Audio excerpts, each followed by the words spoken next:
Open your browser and navigate to office.com. Sign in with your account to access your main dashboard.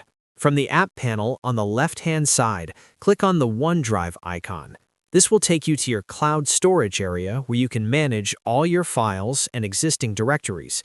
To start organizing your workspace, click on the New button located at the top of the screen and select Folder from the drop-down menu.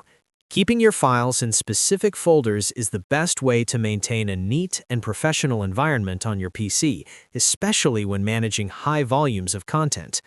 A pop-up will appear asking you to give your folder a name. Type in a descriptive title and click Create. You will see 3 small blue lines next to the folder name, which indicates it is a newly created item.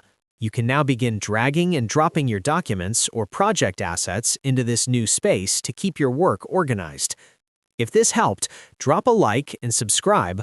Also press the bell icon for more tech tips. Thanks for watching.